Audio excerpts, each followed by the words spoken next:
Welcome to the AEW Match Guide podcast, where we deep dive into the best matches in AEW history. Brought to you by the Social Suplex Podcast Network and your host, Sam Brown. Yes, hello and welcome to the AEW Match Guide podcast. I'm your host, Sam Brown. Thank you for joining me. Every week, alongside a special guest, I take an in-depth look at one of the best matches in AEW history, taken from the definitive AEW Match Guide, as ranked by over 30 wrestling commentators from around the internet wrestling community. If you enjoy the show today, you can subscribe and rate it on your podcast app of choice, and make sure you check out all of the other great shows we have on the Social Suplex Podcast Network that cover all aspects of the world of professional wrestling. My guests for today are the creators of the This Is Awesome and the All About All Elite podcasts, Frank, Charlie, and Joaquin. And we'll be looking at Kenny Omega versus Jon Moxley at Revolution 2021, the AEW Heavyweight Championship exploding Barbed Wire Death Match. How are you going today, gentlemen? You kind of sent me a little bit. You said 2021, and I had to remember. I was like, there's no way this match was from this year. Yeah, I don't remember this happening this year, but I did rewatch it today, and I have confirmed that it is in fact this year. I'll take your word for it. I don't know. That's crazy. Yeah, maybe we're getting a little ahead of ourselves, but it is jarring to go back to Daly's place. Yeah, I don't want to go back. It was strange and going without, because doing this project, you guys are about the 10th episode or so that we'll be doing, and going back and seeing this partial crowd's atmosphere, it's really jarring and very strange to sort of go back and relive. Just so the guys know who each voice is, if I could just get each of you to briefly say who you are. Sure. I'll go first. Go ahead, Frank. Yeah, go do it. Yeah, I'll fucking do it. Hi, I'm Frank Gibson. I am one part of the This Is Awesome podcast crew. I'm Joaquin Poblete. I am the second of the This Is Awesome podcast crew. I am based out of Los Angeles, and I work in the industry, but nobody cares about that. I like wrestling and talking about wrestling, and for some reason, sometimes people do that on the internet. So thanks to everybody who does that. That's true. I'm your last co-host for This Is Awesome Pod, Charlie and Tosca. They call me Chuck. I am also based out of Los Angeles. I am a writer like Frank. It's a very diverse group here we've got. And yeah, I'm excited to talk about this match, man. I rewatched this, and it's like I had thoughts and feelings. I'm excited. Yeah. There's a lot going on in this one, of varying degrees of good and bad. And there's a part, okay, I'm gonna set up a reveal for later in the episode. Okay. There's a part of this match that is the worst part of this match, and it isn't the explosion at the end. Oh, hot take. Interesting. I love it. I'm keen to find out what part that is. Before we do get into the match, I do want to thank you guys for jumping on here, and also give you special thanks because I've essentially lifted the idea for this podcast from your podcast, This Is Awesome, which if people haven't heard, all right, you should definitely Derivative check out. Works. Yeah, absolutely. Inspired by. That's awesome. That's great. I'm glad you've been doing it while we've been off too. So. Well, hopefully I can kickstart you guys back on the track for that. But also, for those of you who don't know these three, they are actually the creators of the first ever AEW podcast, as certified by the Young Bucks as well. That's right. That tweet's only a screenshot now, unfortunately, because they deleted all their tweets. it. Yeah, Watching the Elite. We are the OG AEW podcast. Yeah, I was granddaddy of them all. Can you tell the good people how you guys did get into AEW and how you created the first ever AEW podcast?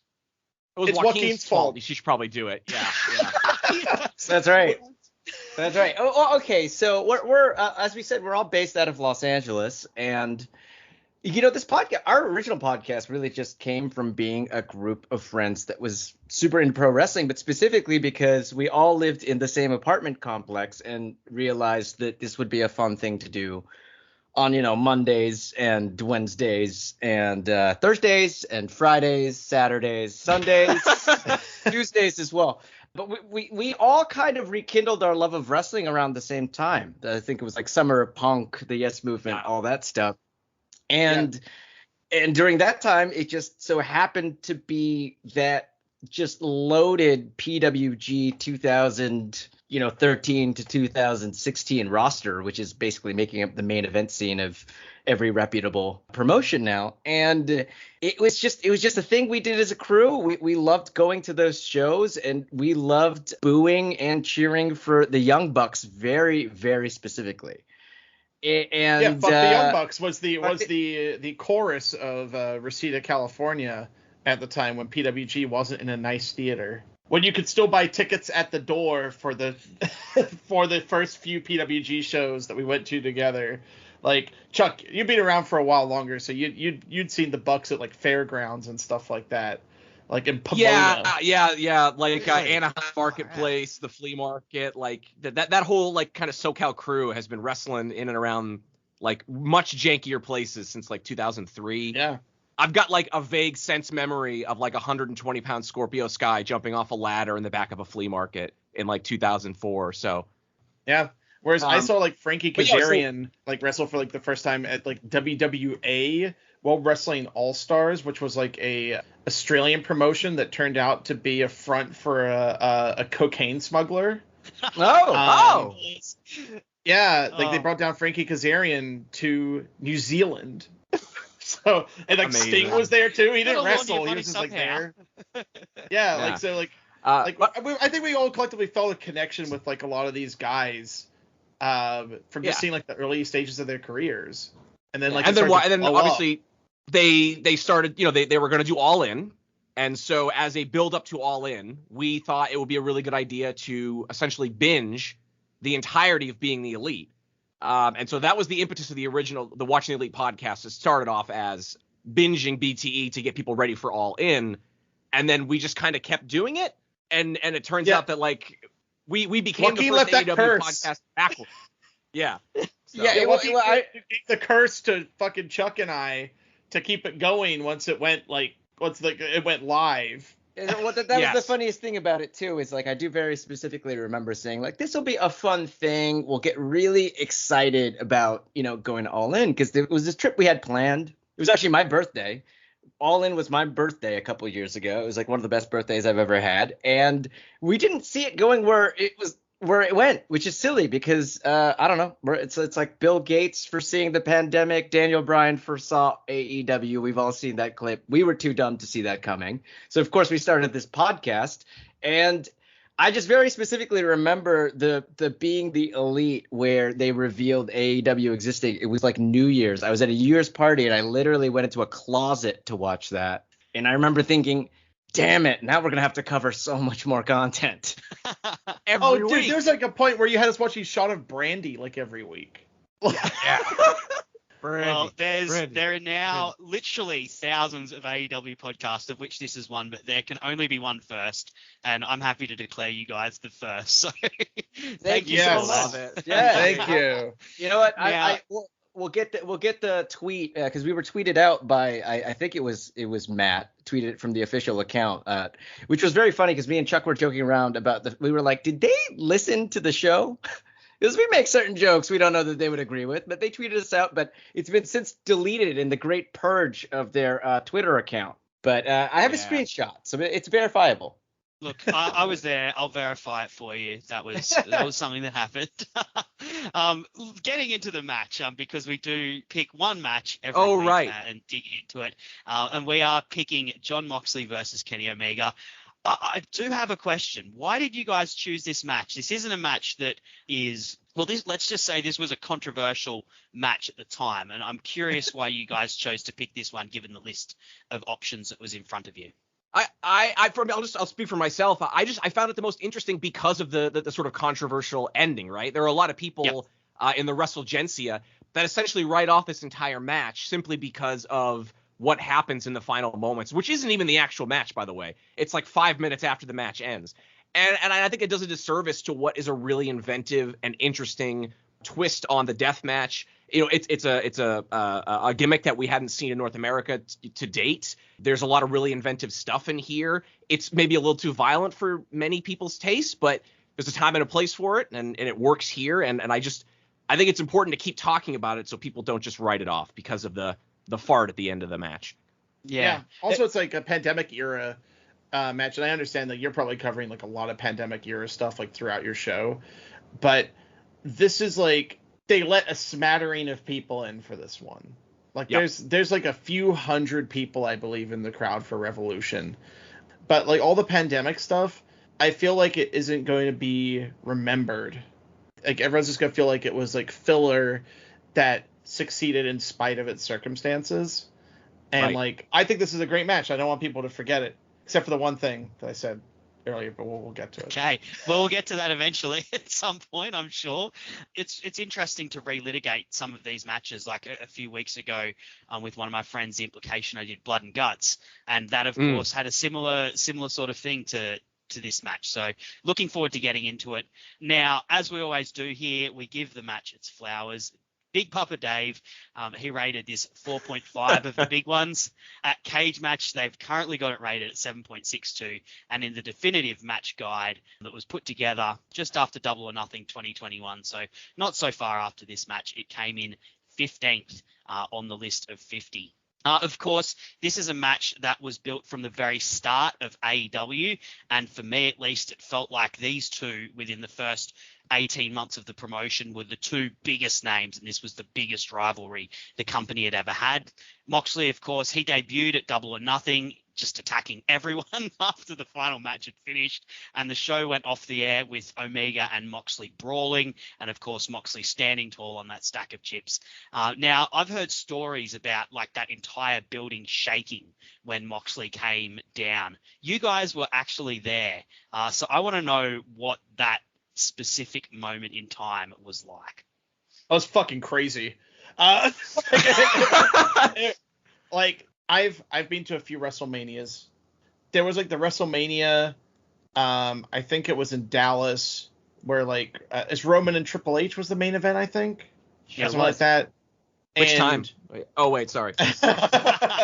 and you expect, because Gallows and Anderson have reportedly signed, and you're just like, oh shit, they're gonna come in with a bang. They're gonna debut like fucking Balor Club or something like that, and they're gonna come in, they're gonna beat up Roman or something like that.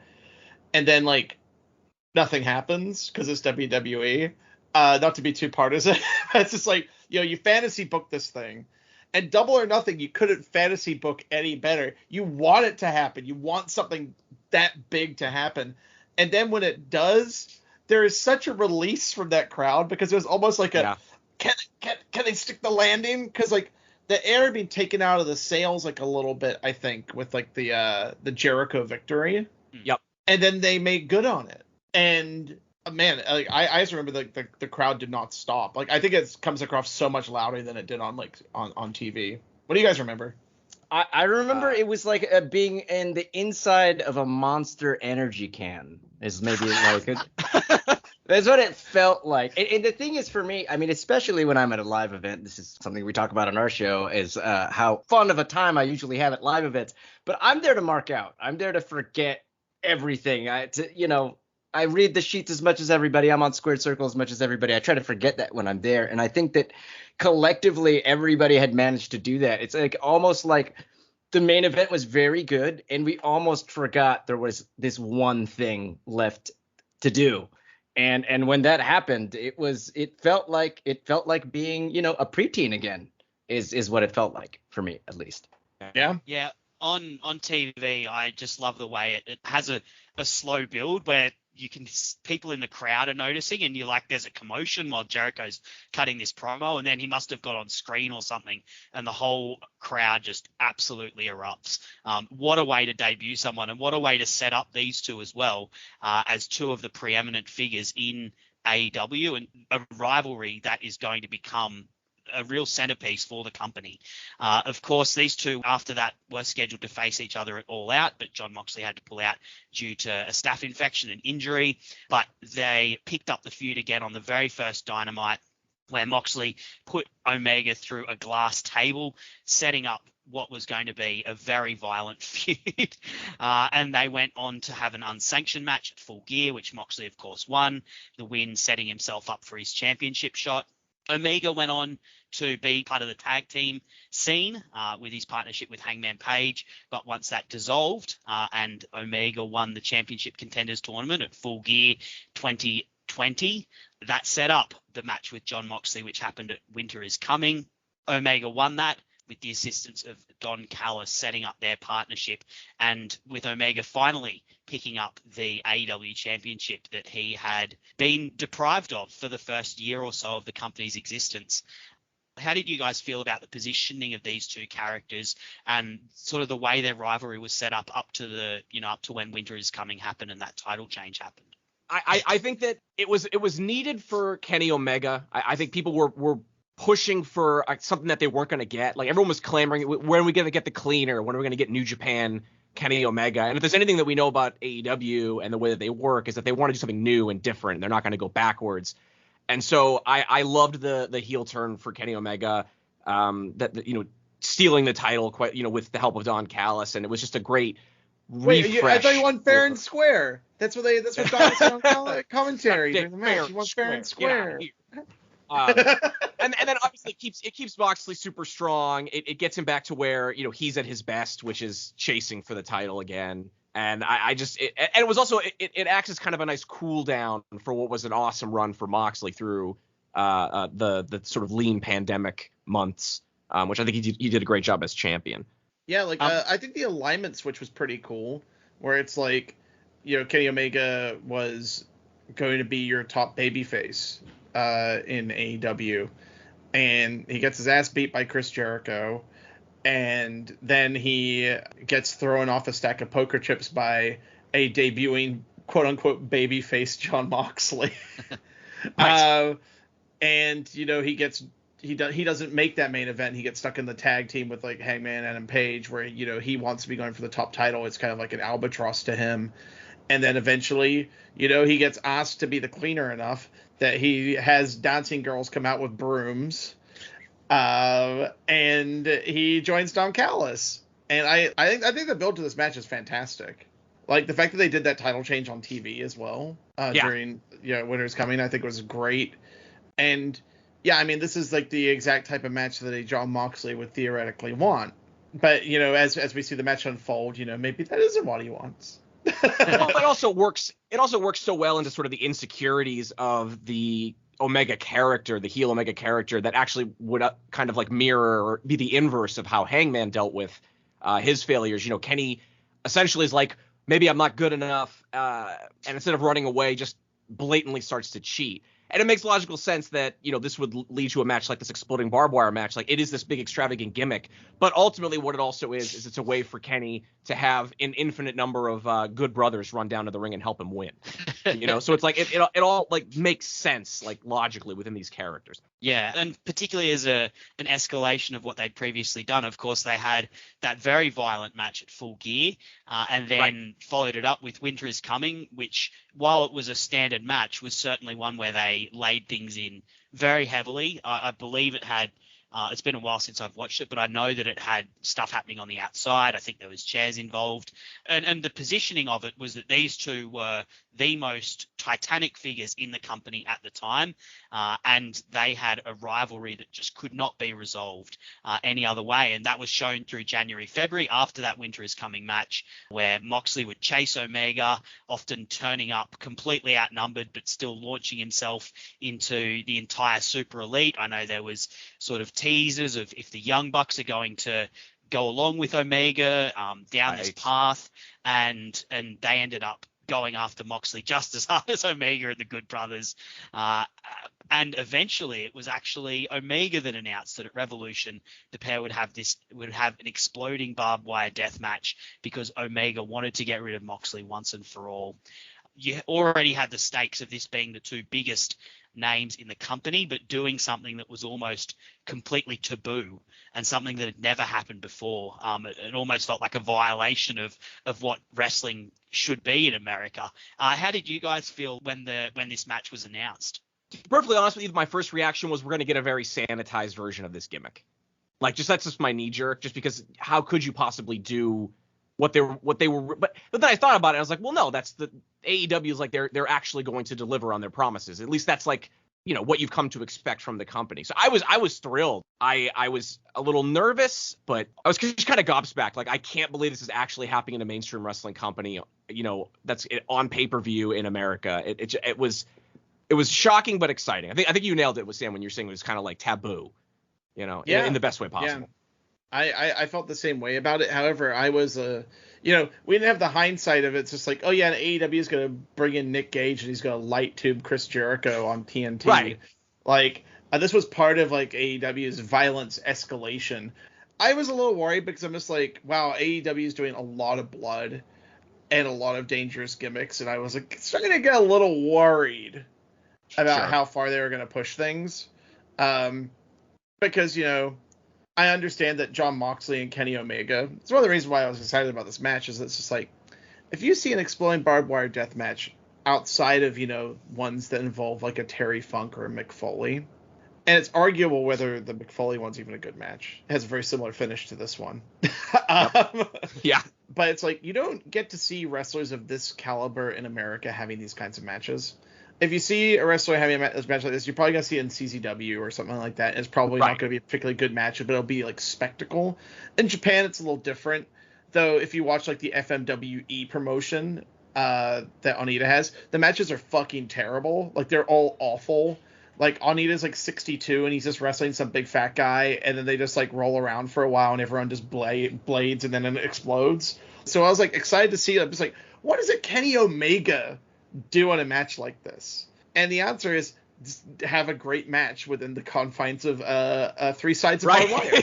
Look, and I think that is what Dave, Big Papa Dave, big ups to him, of course. I think that's what he likes most about this in his 4.5 star review. That's what he talks about, right? These are the greatest wrestlers that have ever performed in a barbed wire match as far as like actual technical skill. As Frank pointed out in his withering indictment of Nick Mondo's work rate a few minutes ago, unfortunately. I think it's more Matt Tremont, even though I like Matt Tremont. Sure. He's no Kenny Omega, is all I'm saying. That's right. Well, in sort of in the same vein, but what I was very excited about, and I was really excited when I heard about this, is since then we've learned that like Kenny, this was one of the things in the first few years of AEW that he really wanted to do, and he sort of earmarked Mox as his handpicked opponent for this, and it just goes to show you, and we're seeing this now with Punk, with Bryan Danielson. We talk so much nowadays about like, oh my God, isn't it so great to see CM Punk happy to be back in a wrestling ring? Isn't it so exciting to see Bryan Danielson with a smile on his face, like a sincere smile that he's sort of keeping back as he wrestles. And the thing is, we take for granted, this was the same for Kenny. This was the same for Jon Moxley back then. This was the draw of AEW as a place to be.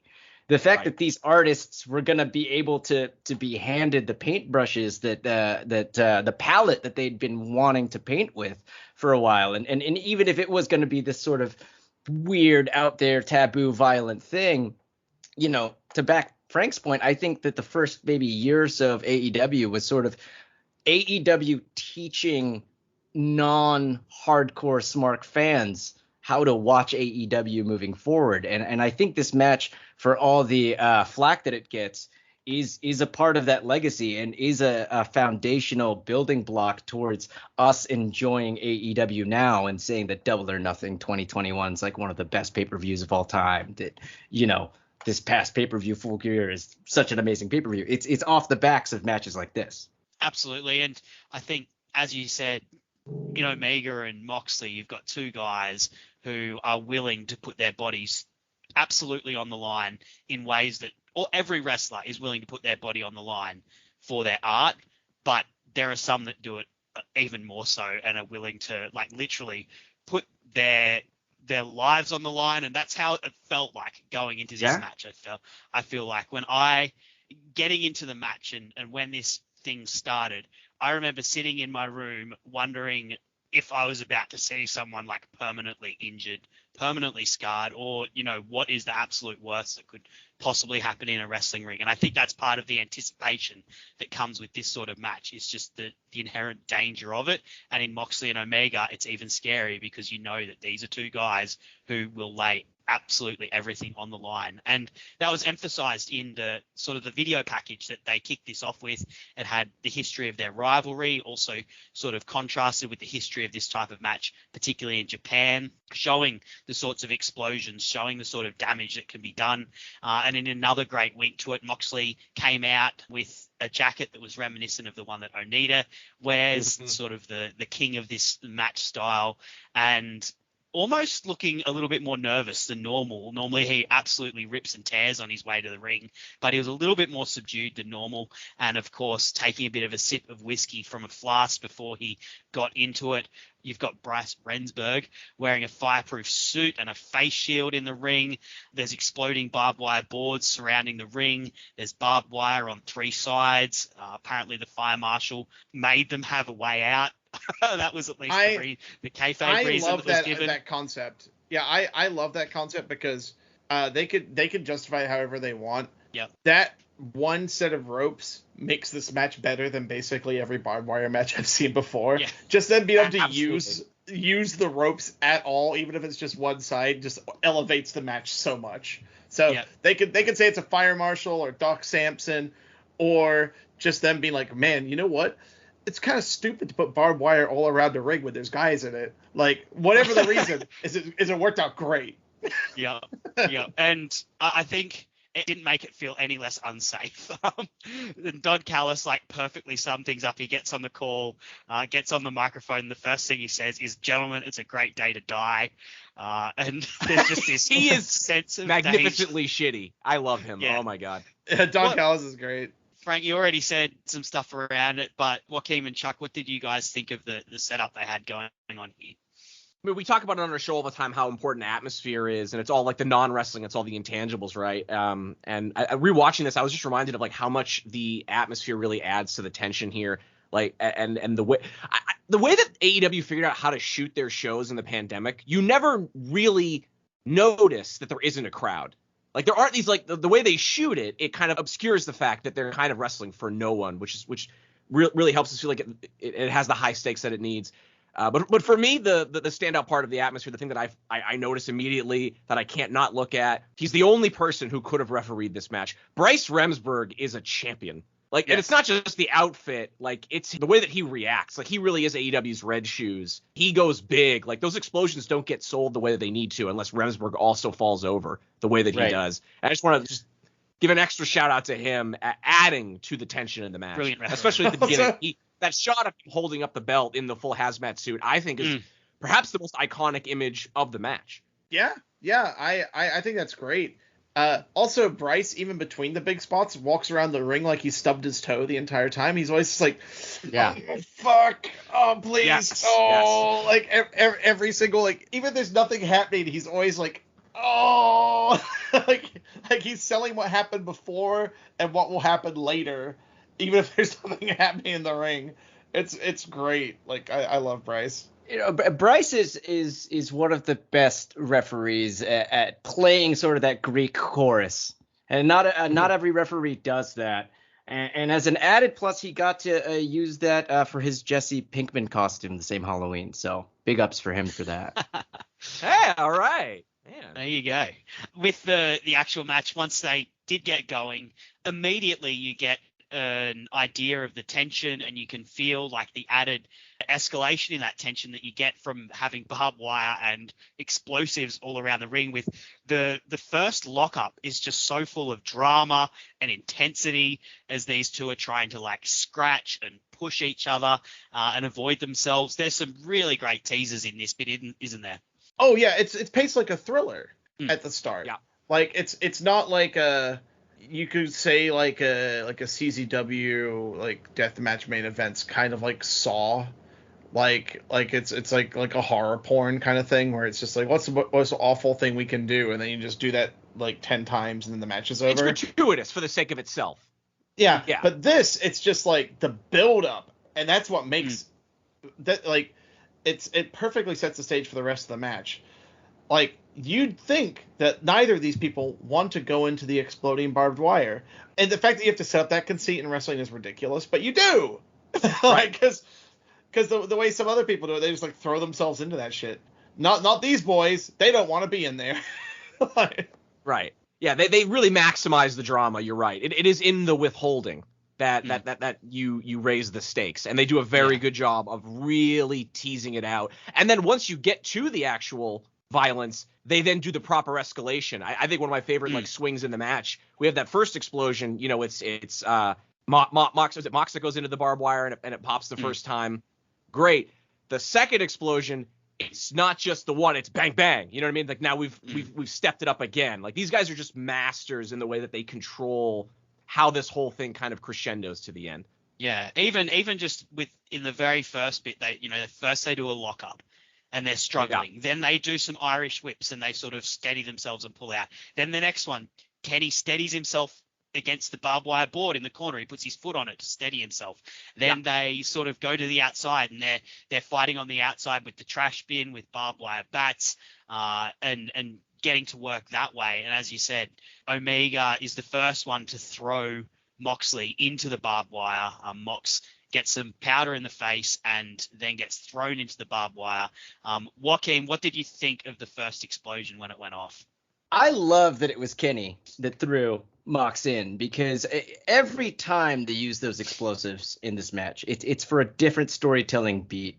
And the idea that this was Kenny's concept. I remember very specifically when they released the diagram on, I think it was like social media or Twitter or something like that. It's very like Home Alone diagram that Kenny came up with. It's very appropriate that Kenny is the one that is able to do it, and it's very appropriate that he did it with a bit of sand to the face, a little powder to the face. All these beats are very character driven. Even the second explosion, which we're not to yet, it's a different beat, and it's just and I always say this about AEW, it's an intelligently laid out match from a psychological storytelling perspective. Absolutely.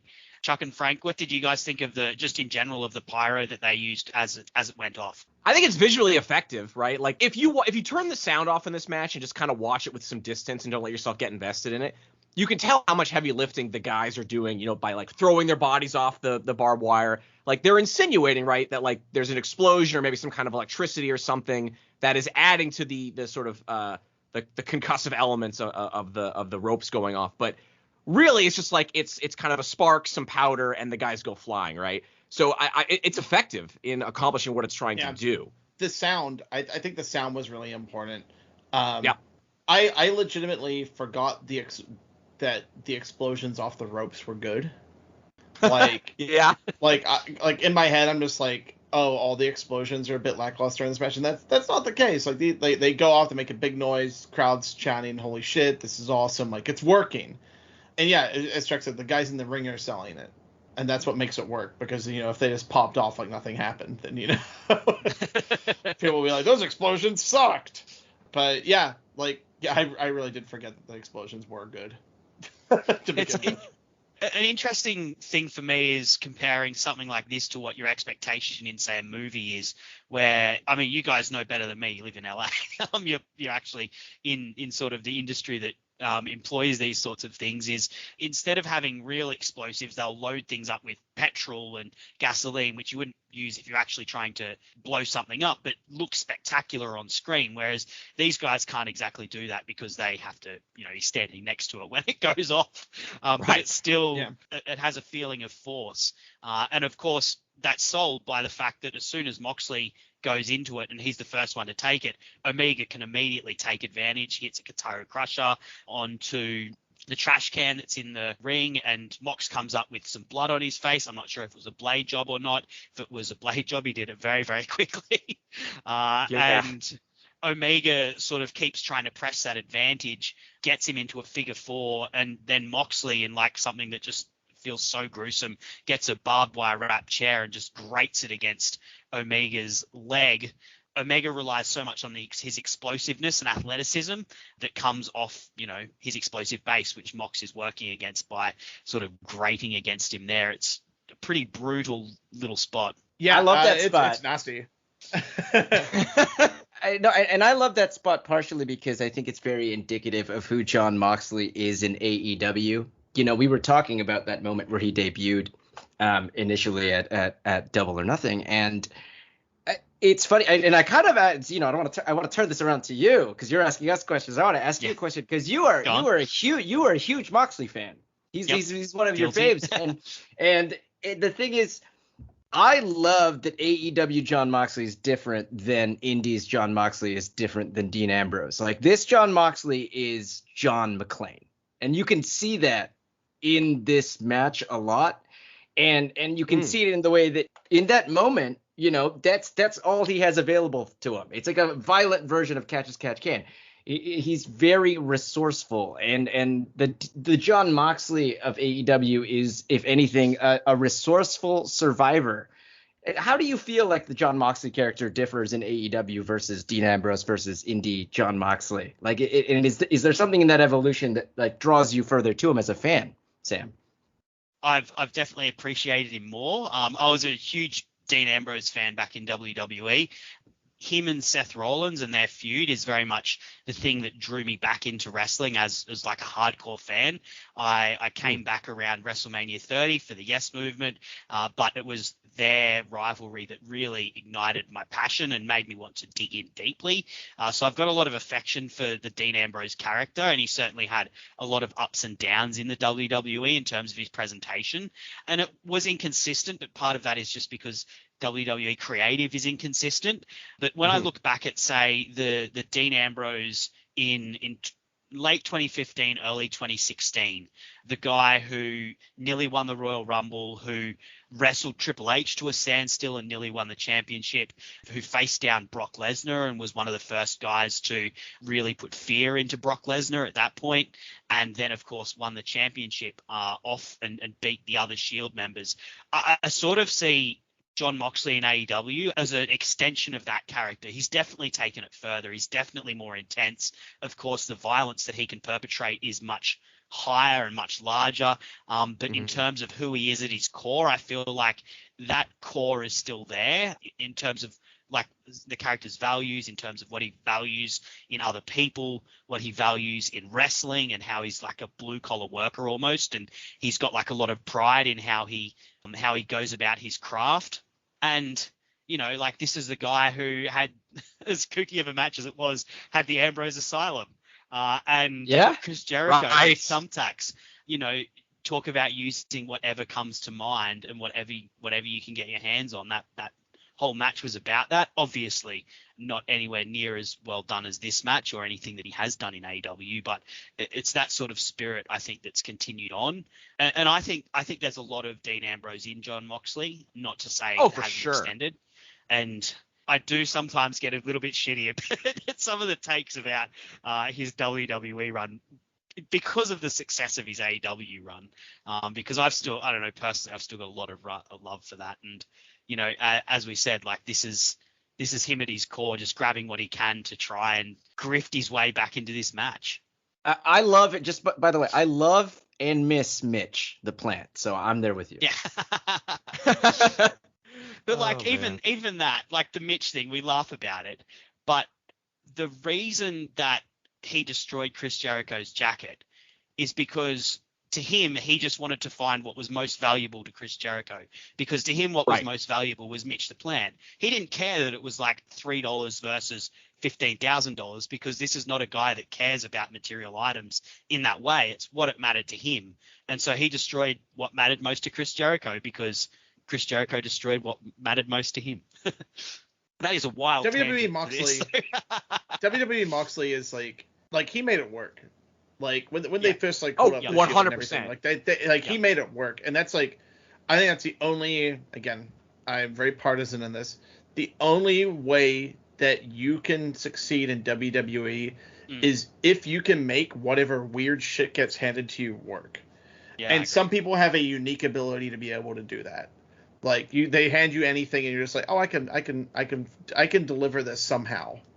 And it's such a huge thing to overcome, and he could always do it until the end, where they gave him the gas mask and all that stuff. He's a unique, once-in-a-generation talent, and there was even some stuff so bad he couldn't make it work. But he always had that thing that came through, right? Like even with some of the bad material, like you could always tell that like he had an X factor. I think it's why it was so frustrating being a fan of Dean Ambrose near the end was because you knew that he back in 2016 when he had that title run and he was wrestling more than any other guy in the company on both shows, traveling around, really elevating that title. And then when it kind of all went away and he was kind of shifted back down the card a little bit, it was very frustrating because you were just like, no, he should be the guy.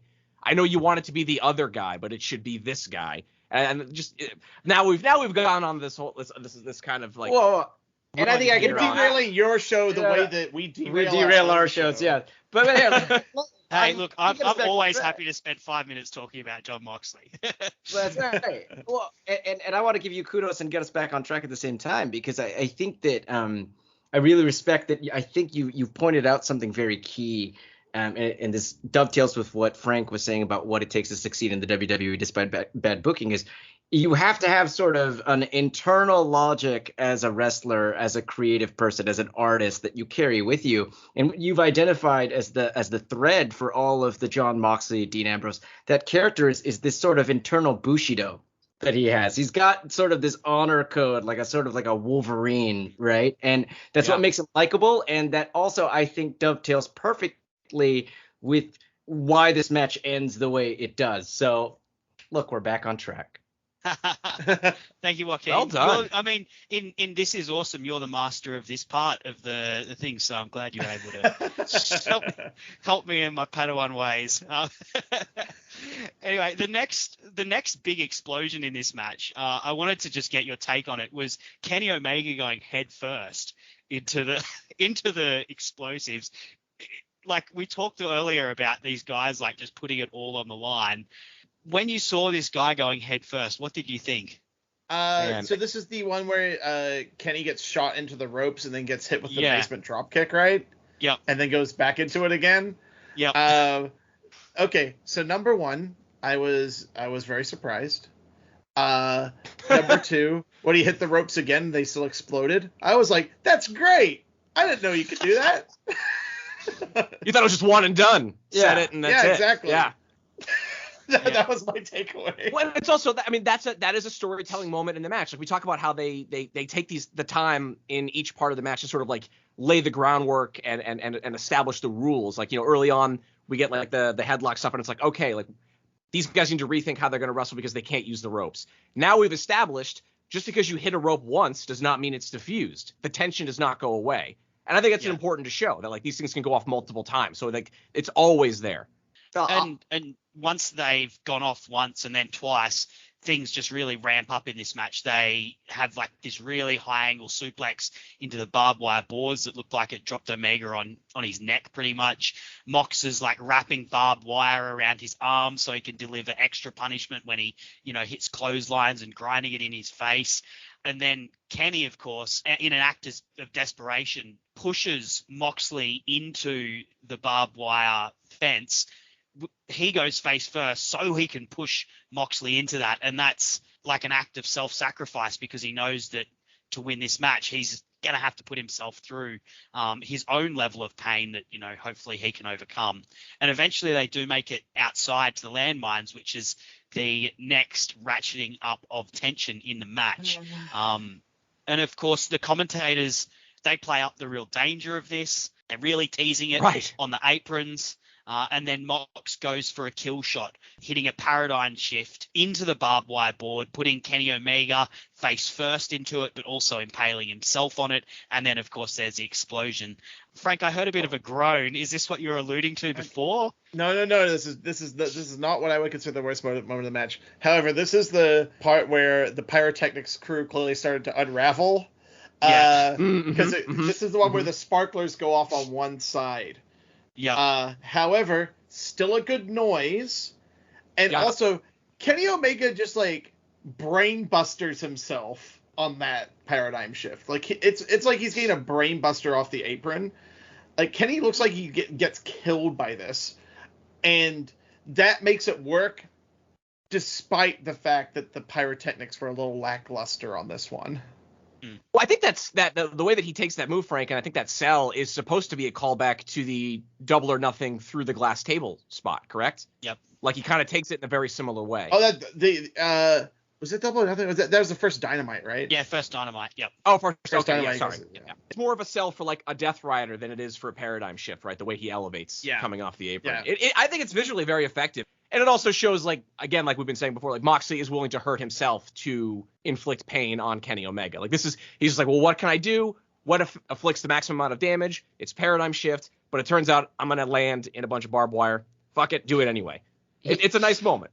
He does, by the way, he yells Death Rider before he does it. Did you catch that? Oh, okay, there you go.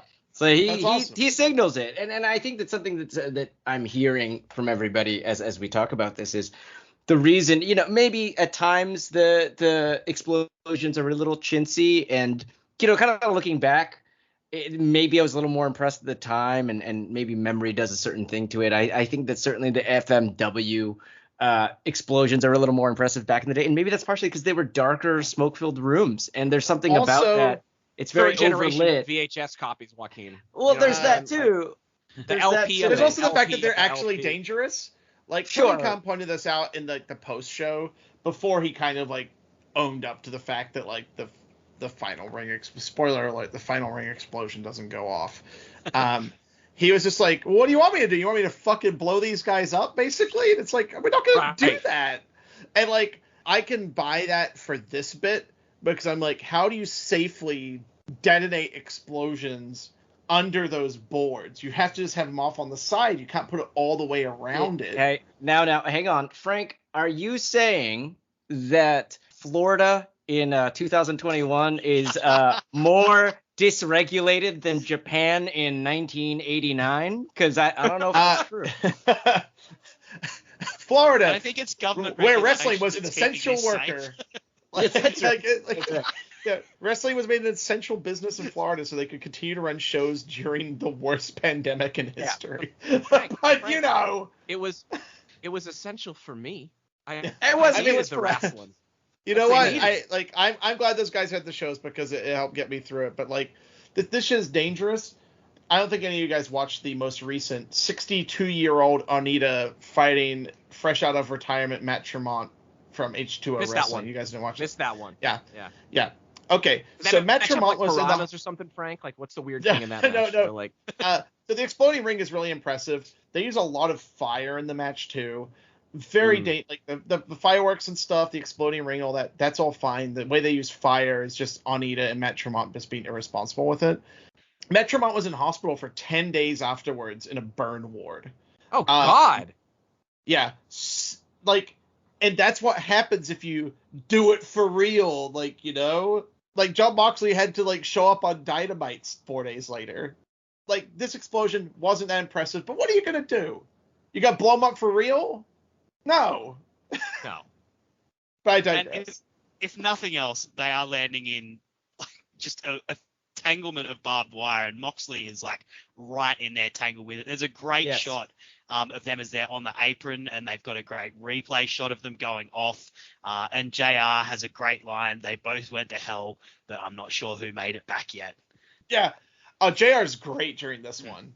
Yeah. He's hoarse. Like, he's barely holding it together, but him and does have Callis some great cannot calls. talk in this match.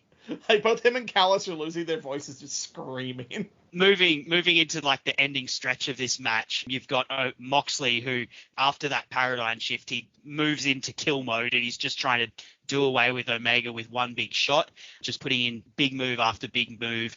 Both men really unsteady. Omega goes for V-trigger into one-winged angel. And then this is my favorite moment of the match, to be honest. Yes. After the one-winged angel is hit, Jon Moxley sets off the explosion, hits the ropes to set off an explosion and break the pin, kick out of the one-winged angel. I've watched a lot of wrestling. Is this the greatest kick out in wrestling history? Well, it's not technically a kick out because no one's kicked out of the one-winged angel except someone has, and it was Kota Ibushi like 10 years ago. But this is the closest that you can get to actually a kick out of a one-winged angel. I thought it was fucking brilliant. I actually forgot about it, and when it happened, I just like popped. I was like, yeah. Like, it just shows you that how much these guys have a command of their character, and how they understand who they are as characters, in the ring and out of the ring. Like, this is just a perfect distillation of Mox's resourcefulness. He will do anything to not lose this match, including, blowing himself up. Yeah, Yeah. just the grit, the heart.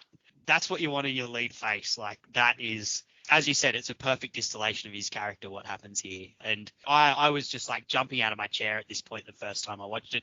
Joaquin, what did you think of this part? Actually, the same thing, Frank. It's not that I forgot. It's just when I saw it again, I was the Leonardo DiCaprio meme. I was just pointing at the screen because it was so good. Again, AEW is just so smart. Like, to go back a few steps, because we've been tracking this over the course of our conversation. Again, the first sort of explosion happens because Kenny is cheating, right? The second explosion happens because Kenny is basically like taking too much time and taunting Moxley while he's trying to apply a figure four. We breeze by that part. Each of these moments, it shows you something about the character. It's not just moves with a Z. It's not just a garbage wrestling, even though there is literally garbage cans around.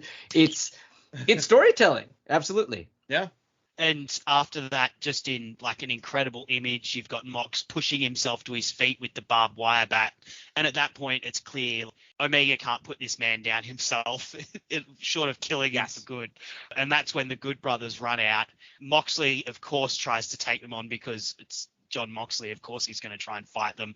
But they have enough time to give Omega an exploding barbed wire bat, which Moxley takes to the face for a 2 count, and then Moxley, of course, ends up taking a one-winged angel through a setup chair to get the 3. What did you guys think of this little ending stretch here?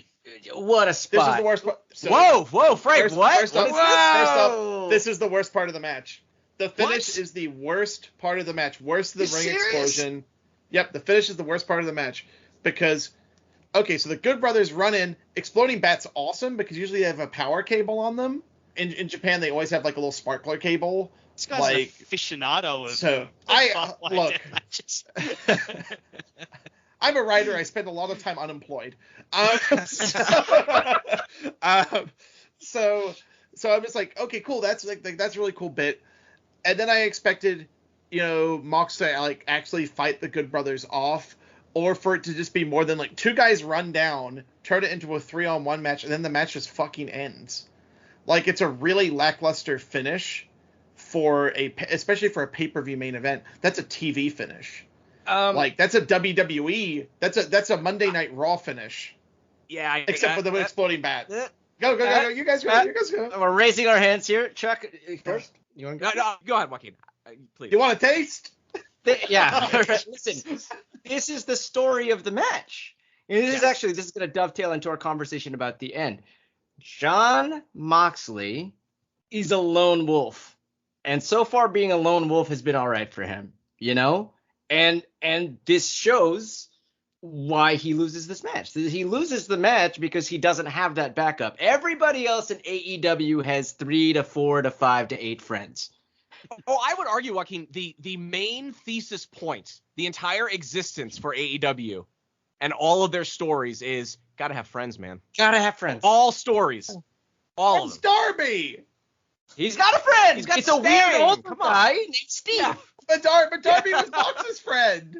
Friends. Where's Darby? He's got an older friend named Steve with a weird soul patch. He's in like a warehouse somewhere. Yeah, they were in the warehouse. It's not there. But they drive away, I assume, to the arena to watch the rest of the matches and take in some catering. They didn't get there in time. That was just before this. They didn't get there in time. Yeah. There's a supercut of like him turning up 15 minutes later and going, "What's happened here?"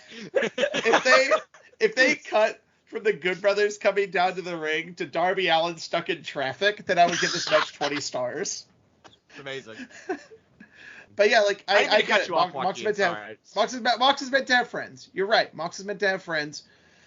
So there's like some like where's Lee Johnson? He's not friends with Lee Johnson. Lee Johnson's friends with lots of people. From Adam. He doesn't know that guy. No, this work. I mean, look, it's disappointing and it's a little deflating, but I think it's supposed to. And I think it's kind of like with the Jericho going over Kenny Omega back at Double or Nothing. That was a little deflating, but they knew they had the ace up their sleeve of Jon Moxley to show up to pop the crowd again. I think that they thought they could get away with having kind of a bummer, disappointing, lackluster ending if that's how you want to see it. Because the ring was going to explode. Because the ring was going to explode, and because something really amazing was going to happen, and we were all going to cry. That was the way it was supposed to work. Just didn't. Because it still makes sense with one of the best moments in wrestling ever. Right. Because look, if that ring actually exploded, it would have been one of the best moments in wrestling ever. Correct. But we didn't get that. But it's also like, God, I keep going to say this because I criticize the other company. The other company gets criticized for this because they do it too much. But Frank, this is heat. It's heat, brother. The Good Brothers are just gone, though. It's heat for They're Kenny. Just gone. It's not around anymore. They went back to their home planet. Yeah. Impact Wrestling. Yeah. For me, the defense of this ending, because I love the ending, is that, as we've said, Moxley is a lone wolf, and Omega can't put him down himself. And it just really emphasizes how much of a tough bastard Jon Moxley is. You know, he takes that exploding bat to the face. It takes a one-winged angel into a set-up chair, which looks like it absolutely killed, to finally put him down. Oh, yeah, that looks great. I won't debate that. That looks incredible. They do it perfectly. I thought I'm sure this it felt was like shit. I thought this was a satisfying ending to this feud that these two have had, where Omega had to go to such lengths to finally put down Jon Moxley in a way that he couldn't previously. Like, he couldn't get it done at Full Gear back in 2019. To do it, he had to have a little bit of cheating in the first match, and then, of course, with this one, he had to have the Good Brothers come in, and Moxley didn't come out of it looking any worse for wear. He looked like a complete badass in all the best ways possible, and Omega looked resourceful, and he looked like he was someone that really was taking his position as champion as something that he valued so highly that he was willing to sacrifice not only his own body, but his honor and every fiber of integrity that he had to get this championship. It puts both guys over. Absolutely. Yeah, both guys. Here's the thing. Despite the fact that the Good Brothers just kind of come out there and just end the match, both guys do come out of this looking better, except for what happens after the match. Yeah. Bell to bell. We'll get into that. Frank, would the ending have been more satisfying if Anderson had done Sour Boy? Yes. Would have improved it a little bit. The ring doesn't explode. He's like, we got a problem here. Yeah, exactly. SpaghettiOs, the wing didn't explode. Let's get it. Obviously, everyone who's listening to this podcast know what happens. Omega and the Good Brothers keep beating him down. Omega throws a trash can at Bryce Remsburg. I forgot that. And that felt transgressive as well. They handcuff Jon Moxley. A countdown timer appears on the screen. They keep beating him down. They get out of there. Moxley is handcuffed in the middle by himself, and at the last minute, Eddie Kingston runs out, tries to wake up Moxley with no time left to spare, chooses to protect Jon Moxley, but of course, the explosion that happened was not the explosion we were promised. There's some things go off in the side, some things go off on the ring post, but in the center of the ring, these two are sort of left pretty unharmed and unaffected by it. Obviously, we've talked about how that affects the legacy. But what do you think was meant to happen? In my mind, the ring was meant to collapse or something, because, as you said, they couldn't blow them up. Like, they're not going to actually blow them up for good. But I'm trying to think of what was going to happen to give the idea of them being blown up. I think there's just going to be like a lot of explosions on the outside. Like, a lot more smoke for sure. Yeah. So Anita's smart with his exploding barbed wire death matches is he does them outside. Like, I understand Daly's place is partially covered, but you can't set fireworks off going straight into the sky, which is actually like one of the defining features of like the Onita style exploding death match. The setup for this Daly's place is they still have the wrestlers as the immediate audience surrounding the ring, and they pulled them back further for the exploding match, so it's a little safer. But there's still people who are too close for you to set off the amount of explosions that you probably need to make this look cool. And that's a problem. Reportedly, they did a dry run where they saw what the ring explosion was going to look like the day before, and it apparently looked great. So maybe it was just like a bunch of fireworks didn't fire. They set them up wrong. Some kind of misfire. Yeah. But I like your idea for the ring collapse. That's kind of what I like. Honestly, if all the fireworks went off concurrently, they all went off like in sequence almost, like the sparklers fire and then like the smoke fires and stuff like that. If they set them all off at once, and this I have been thinking about this a lot since the day this match happened. If you set off Kane's pyro, like the ring post pyro, you set that off on the four corners, and then you do like the Big Show ring collapse, where you like pull it and the ring falls down, then you've got a very impressive finish still in what would likely be a much safer way. Also, just set off like some smoke bombs in the middle of the ring. You needed more smoke. It needed to cover Kingston and Moxley so that you didn't just see that they were just kind of laying there.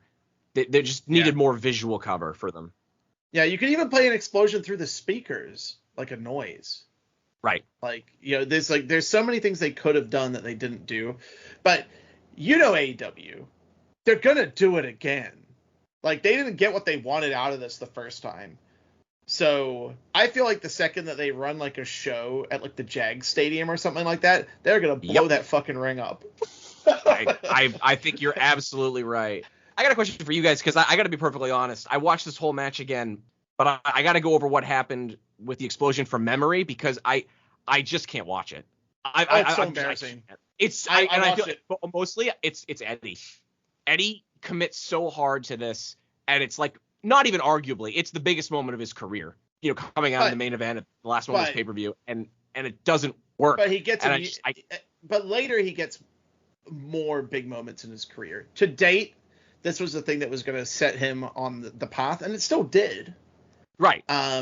Like for all intents and purposes, it didn't derail anything for Eddie Kingston.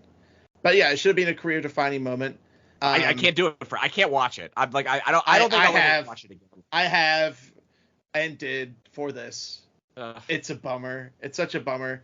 But if you ever want to have some fun, though, watch the promo they cut about it, about how shitty the explosion was, and how it was like a shitty Don Callis Canadian construction company who did it, because it was Kenny's plans, and them just goofing about it, and Eddie Kingston still selling that he's afraid of pyro. Like how long ago was this? This 10 months ago? This is January. He's been selling it for 10 months on every show he's on that has pyro on commentary. Like, he made it work, so it's okay.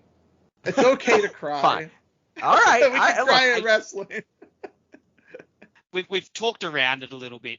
I guess the question I've got, and I'll ask Joaquin, because Joaquin, you've been quiet to this point talking about the ending. I guess the one question that has to be answered talking about this match is, how much does the ending not working affect the broader match itself? Okay, so guys, I think it was a Nietzsche. Oh no. Oh, that's right. God. I didn't have to ask for this. Jeez. It said, the end of a melody is not its goal, but nonetheless, had the melody not reached its end, it would not have reached its goal either. A parable. Listen, at the end of the day, I think that people were very excited to have a field day with this. It's if anything, this is one of the reasons that I wanted us to pick this match when you gave us all the selections. It's this match and this ending encapsulates so much about what makes AEW great, and it also encapsulates the things that, maybe are the foibles of AEW. They take big swings, and sometimes you fail on a big swing. And after that, they pivot, just like Frank had just mentioned. To me, the ending of this match does not ruin everything that came before, because I still remember a match that is one of, the most exciting, best matches within the confines of this obstruction that is this gimmick. And there were still a lot of inventive spots. There were a lot of great little gimmicks. I mean, I could talk forever about the exploding bat. And this is still a big moment for those guys. It doesn't take away every moment before this. And again, we were talking about the story of the match. We got the thesis of it. We got what it was building to. And maybe it didn't get executed the way we wanted, but at the same time, move forward a few weeks, they are still telling the story that they wanted to tell. Eddie Kingston's fine. He just wrestled CM Punk at a pay-per-view. Got cheered and got CM Punk booed and had the match of his fucking life, like, Eddie Kingston was fine. Yeah, this match is a great match in my memory. There's a moment after that's not a great moment in my memory, but I choose not to focus on that. I mean, this is also just very indicative of what's wrong with sort of wrestling discourse or the discourse within fandom, but that's a whole other podcast. Like, it does not ruin it for me because the journey was still there, and at the end of the day, did we get to where we wanted to go on this trip? Did we get home? Yeah, the car's a little banged up. We got into a fender bender on the way, but we're here. We're all in one piece. It was a good ride. We had a good playlist on. I like this match. I love this match. And to speak to your point, when these two came out against the Young Bucks at Double or Nothing with full crowds returning, the crowd was chanting as much for Eddie Kingston as they were for Jon Moxley. Chanting as much for this folk hero that had sort of come up as they were like the guy who had been positioned as the number one star in the company. And that's because even though this didn't necessarily hit in the end the way they'd hoped it would, the effect still happened that they'd hoped it would. 100%. This is not the Shockmaster. And anybody who says that it is a fuddy-duddy and mean. I guess that's my question. Do you guys think, I mean, obviously we're all still here. We're all still watching. Some of the discourse after the incident at the end of Revolution was essentially people were saying, like, I felt like I was lied to. I was sold this thing and I didn't get it. And there's these people on Twitter being like, well, now I'm never going to get an AEW pay-per-view again. They lied to me. And like, do you think that was just like in the moment take mongering, or do you think there were people who actually felt that way? Yeah, if they did, they got replaced because their two biggest pay-per-views were the two after this one. So that's true. Yeah, exactly. That's true. I don't know, like Joaquin, like your boy Nietzsche. He might have been one of these people. There's a Nietzsche quote I'm looking at here. I'm not upset. I'm not upset that you lied to me. I'm upset that from now on I can't believe you. See, that's good. I'm sure there are people out there who maybe felt like they were sold a false bill of goods. I don't feel that way. I'm just asking questions here, guys. Just asking questions. Okay. We're part of the wrestling internet community, for better or worse. There are people who are going to be negative about everything. They'll find the worst part of anything. But if you're looking for payoffs to things that happen in professional wrestling, where do you look other than AEW right now? Because even New Japan's having a lot of trouble paying off their big angles and making people happy. Like, they did the thing where they put the belt on Naito. That's like the last thing that they did that was like super satisfying to that fan base. AEW rewards you for watching all the time. WWE has a true disdain for people who want it, like this kind of like consistency and storytelling and a third act in wrestling. Like they hate it. Like WWE just wants to do act 2 until they stop. Like, where did you go? Like, if this was like an unsatisfying payoff, like, how do you make good on that? I don't know. By having the characters act consistently and all people involved going on to bigger and better things afterwards. Yeah. Nothing was taken away from me other than a fireworks show. And you know what? If you want to go see a ring blow up, you can watch FMWE, where the gimmick of every match is literally that the ring explodes. Right. I just hope people keep this in mind the next time, because it's going to happen. Eventually, AEW will underdeliver on something, and hopefully the world doesn't end and the internet doesn't explode when it happens the way that it did back in February. Yeah, I mean, AEW has taken a lot of knocks for stuff like the Nightmare Collective or the original Dark Order and weird comedy sketches like on TV, and they took their knocks for not delivering on things that people wanted, but they always make it right. And as a wrestling fan, all we have is time. Because literally, we get to watch 52 weeks of this shit a year. So if they decide that they want to make good on it, they generally do. Nightmare Collective, they were just like, well, we got to put this one in the can. But they still did a few sketches online to kind of like wrap up the angle. So I love those branding bits with her therapist. Those were excellent. Yeah, it was great stuff. It's like, oh, fuck, this didn't work. Let's try and creatively like write our way out of it. And they did that with this. Again, go watch that Mox and Eddie promo from the Dynamite after this. I'm sure the original intention was for neither of those guys to be on TV for a sustained period of time. But They did great. And you mentioned the Mox and Eddie promo. Also the Omega and Don, the 69 Me Don promo. Oh, right. God, I forgot about that. Incredible promo. Yeah, how could you be mad? Like, honestly, we kind of got more juice out of it than we would have if the ring actually exploded, except for Eddie Kingston, who would have had the biggest moment of his career. But and also I would have cried real tears. Isn't that going to be like the story of Eddie Kingston's career though? Like he goes for the biggest moment of his career and just misses by just a smidge. They're gonna put that TNT title on him. Like that's what's gonna happen, or he's gonna win the belt. I hope they put the AEW title on him. Oh, I don't know how. I would cry real tears. He made it at 38. Yeah. Like he got his first deal at 38. Like it's fucking incredible. Like I want to see Eddie get all of his flowers, but as we've seen in AEW, it's like you have the time. We don't have to rush this. We can blow up the ring next year. I am going to have to draw a bow on this at some point, guys. I've really enjoyed chatting to you. Thank you very much for popping on. Did you guys have anything else you'd like to say about this match before we jump out? Commentary for me is a real standout here. I'll just really quickly. There's a little detail at the top of the match where they talk about how everyone that is near ringside has to wear flame retardant clothes. And I was like, that's one of those little details where clearly like Excalibur was like bored in his hotel and was like, what can I say to add to this match? And there we go. There is a line very early on from commentary that at the time was true, but actually I think the opposite happened, which was like Excalibur said Onita's career was shortened because of matches like this.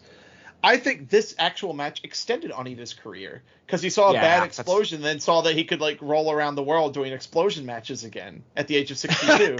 So this match would have not. So the exploding barbed wire death match actually extended his career as opposed to shortened it. Oh. Joaquin, anything else to add before we head out? Yeah, I love, and I've always loved that AEW wears this badge of being sort of the people that are going to prop up the history of professional wrestling, and whether that's sort of resurrecting this sort of niche genre gimmick match or just even, I mean, that Kingston angle, even though it didn't work out, I mean, that's a reference. That's a reference to Onita and Funk. They pay homage and they pay deference to the past in a way that is creating future wrestling geeks and dorks, and it's driving people to all these old tapes that you can find on Daily Motion now. And that's a great thing, because the reason I love AEW is they roll with the new. And they do that with a view towards the past as well, and that's why I can see this company being a sustainable option moving into the future. Excellent. Well, look, as I said, thank you so much, guys, for joining me today. I love this match, and I'm really glad we got to talk about it. When I laid out this podcast, this was actually one of the matches I wanted to most talk about and discuss because of how controversial it was, but because of how many redeeming qualities that I think a lot of people have forgotten. So thank you for digging into it with me. You can find the guys from This Is Awesome on Twitter at TIA Pod. You can also search for their podcast, This Is Awesome. I would thoroughly suggest you listen to that podcast. As I said, I basically copied their format for this podcast here. So if you enjoyed this today, definitely give them a listen.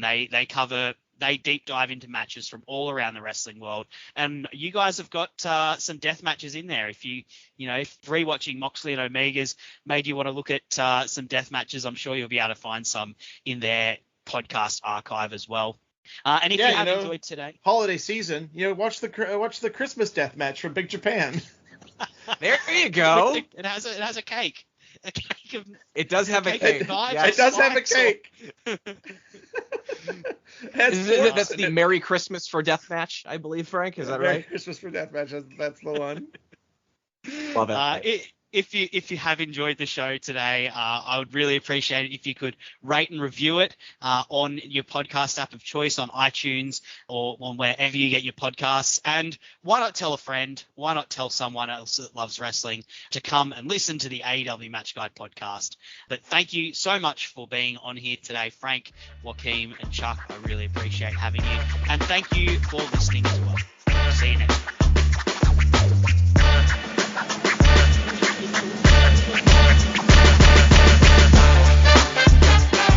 for listening to the AEW Match Guide podcast. If you enjoyed the show, then you can subscribe on the podcast app of your choice so you never miss an episode. Also, feel free to let me know on Twitter at Sir_Samuel. I'd love to hear from you. The AEW Match Guide podcast is brought to you by the Social Suplex Podcast Network, where you can find many other fantastic podcasts discussing not just AEW, but all parts of the world of professional wrestling. Looking forward to seeing you again next week. I'm Sam Brown.